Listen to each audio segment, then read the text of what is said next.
Salut, salut! Bonjour les amis. Aujourd'hui, on parle budget pour vivre à Abidjan. Combien il faut pour vivre à Abidjan? Un budget réaliste. Voilà, pour ceux qui ne me connaissent pas, je m'appelle Patricia, je suis une Ivoirienne qui a vécu aux États-Unis pendant de nombreuses années et qui a décidé de rentrer en Côte d'Ivoire avec sa famille. Et donc sur cette chaîne YouTube, je partage un peu mon expérience de retour à Abidjan, qu'est-ce que j'apprends, qu'est-ce qu'il faut faire, qu'est-ce qu'il faut éviter. Donc si c'est quelque chose qui t'intéresse, n'hésite pas à t'abonner pour avoir accès à toutes ces informations-là. Ok, aujourd'hui on parle budget. Pour une famille de trois, combien faut-il pour vivre à Abidjan? Disclaimer, voilà, chacun est différent. Peut-être que tu vas avoir besoin de plus, peut-être que tu vas avoir besoin de moins. Donc ça, c'est pour un peu donner une idée, pour aider à planifier le retour. Notre première dépense, notre plus grosse dépense, niveau budget à Abidjan, c'est le logement. Le logement n'est pas abordable. Le logement, c'est pas moins cher à Abidjan, ou plutôt cher, en tout cas plus que ce que j'avais prévu. J'ai pas mal de vidéos sur comment trouver une maison à Abidjan, quels sont les papiers qu'il faut fournir, quelles sont les maisons qu'on trouve pour un certain prix à Abidjan. Et donc, pour vous donner un peu d'informations, on vit à Cocody dans une maison de 3 chambres et on paye 700 000 francs par mois, notre plus grosse dépense du mois. Je mettrai en lien les vidéos sur la recherche de logement à Abidjan, si ça t'intéresse, en description. Deuxième grosse dépense qui est aussi surprenante, c'est celle de la nourriture.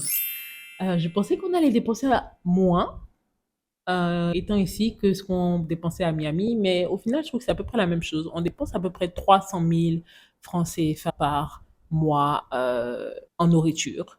Ça inclut le marché, le supermarché, les poissons, les légumes, les plats emportés, parfois qu'on commande, et tout ça.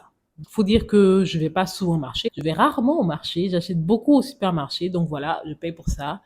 Il y a d'autres options aussi. Il y a des marchés couverts qui sont moins chers. Il y a des marchés de gros. Peut-être que je devrais faire une vidéo dessus. Bref. Pour niveau nourriture, 300 000 francs. Assez conséquent, je trouve, comme dépense. Ensuite, l'autre dépense qui est aussi surprenante, c'est l'électricité. Pour l'électricité, on paye 100 000 à peu près par mois. Et je trouve aussi que c'est assez cher. C'est pas ce à quoi je m'attendais. L'électricité, c'est plus cher que ce qu'on payait à Miami.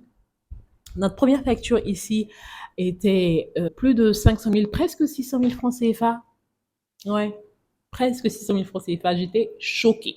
Certes, c'était pour plusieurs mois, c'est pour 4 ou 5 mois de consommation, mais quand même, j'étais choquée.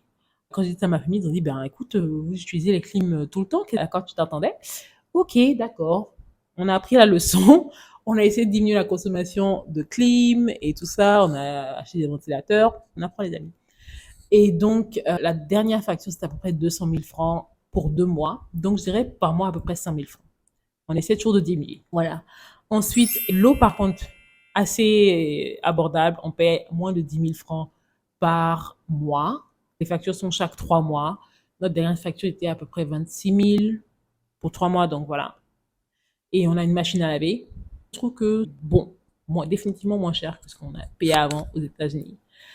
Internet, on paye 25 000 francs par mois. C'est la fibre. Notre formule, notre Internet, c'est pas le plus rapide des Internets. C'est pas non plus le plus lent. Ça nous va pour ce qu'on fait avec. Si vous voulez plus rapide, vous pouvez aller à des formules à 65 000, 85 000, voilà, par mois. Je pense que la moins chère que j'ai vue là où on est, c'est 15 000 maybe par mois. Vous pouvez aussi payer l'internet mobile où vous chargez une boîte internet et vous l'utilisez ce que vous chargez. Je trouve qu'internet ça va, c'est pas trop cher. Ensuite, autre dépense, nous avons 2 personnes qui nous aident à la maison. Une personne qui nous aide dans la maison même pour la cuisine et le ménage à temps partiel et qui est payée 50 000 francs par mois. Et on a un chauffeur à temps plein. Et lui, on le paye 100 000 par mois. Je trouve que ces services-là sont vraiment abordables. Perso, je n'aime pas conduire à Abidjan. Je n'aime pas. Et donc, c'est vraiment super d'avoir quelqu'un qui pour ça. Et la cuisine et le ménage aussi, c'est vraiment super d'avoir quelqu'un qui peut libérer ce temps-là Et ensuite, la dernière facture, c'est l'essence. Dans la voiture, on met à peu près entre 10 et 20 000 par semaine dans la voiture d'essence. Donc, à peu près 60 à 80 000 par mois, je dirais, d'essence. Donc, en tant que dépense fixe, tout ça me ramène à peu près 1 365 000 par mois de dépenses fixes. Sachant que ces dépenses-là ne couvrent pas les frais d'école annuels, ça ne couvre pas les frais d'assurance maladie annuels. Des choses auxquelles vous devez penser, que vous devez planifier. Pour les écoles, si tu veux mettre ton enfant dans une école privée, ça coûte plus cher. Les écoles françaises avec les systèmes français ou canadiens, ça coûte vraiment cher.